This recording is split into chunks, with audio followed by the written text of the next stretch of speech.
Are you a sushi fan?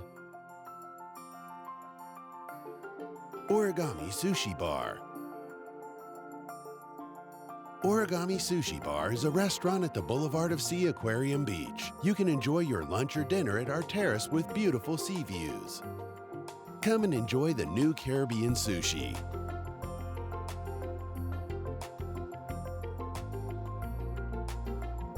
Origami is offering you all-you-can-eat sushi for only $20, only on Monday and Thursday. Visit the Origami at Mambo Beach Boulevard to give you the best service you deserve.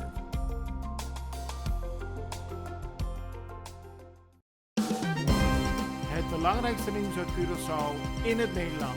Access Journaal, vers van de pers.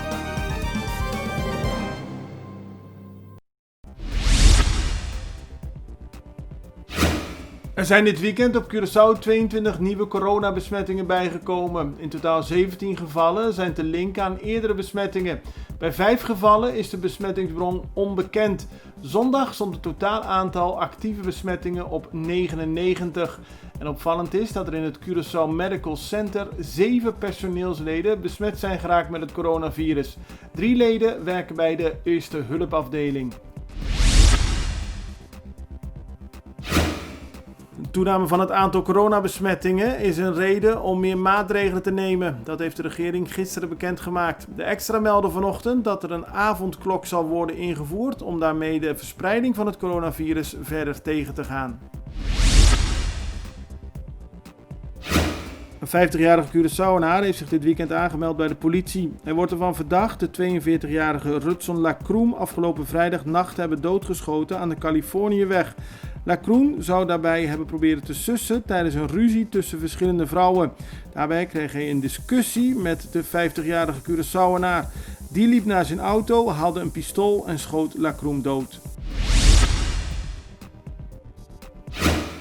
Bombini at El Grill and El Mexicano restaurant. Curaçao's hotspot for seafood, quality steak, and Mexican cuisine. Take a Saturday night bite out of all-you-can-eat ribs, mixed grill Sunday, Monday and Thursday all-you-can-eat Mexican tacos. Join us under the orange parasols with stunning view at Mambo Beach Boulevard for a true taste of heaven. Estadushi.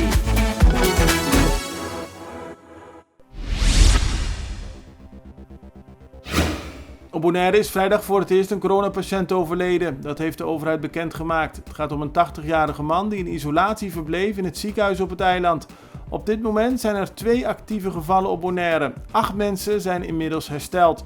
En in totaal zitten 37 mensen op Bonaire in quarantaine en zijn er bijna 900 personen getest sinds de uitbraak van de coronacrisis.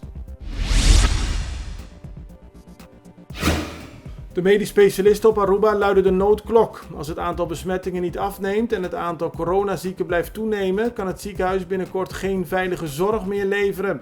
Op Aruba zijn ongeveer 1500 actieve besmettingen. 43 patiënten zijn op dit moment opgenomen in het ziekenhuis. 12 daarvan liggen op de intensive care. 18 mensen zijn sinds het begin van de crisis overleden aan corona.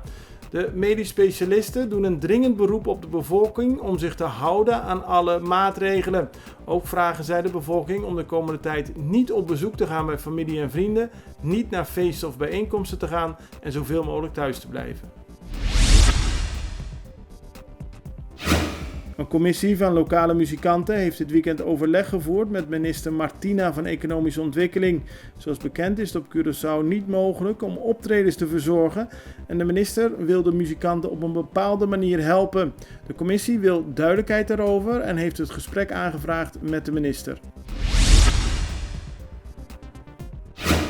Curaçaoenaars blijven het goed doen in de Major League Baseball, de MLB. Dit weekend was het tijd voor het debuut van Sherten Apostel. Hij speelt voor de Texas Rangers en is daarmee de 16e Curaçaoenaar die debuteert in de MLB. Het belangrijkste nieuws uit Curaçao in het Nederland. Access Journaal, vers van de pers.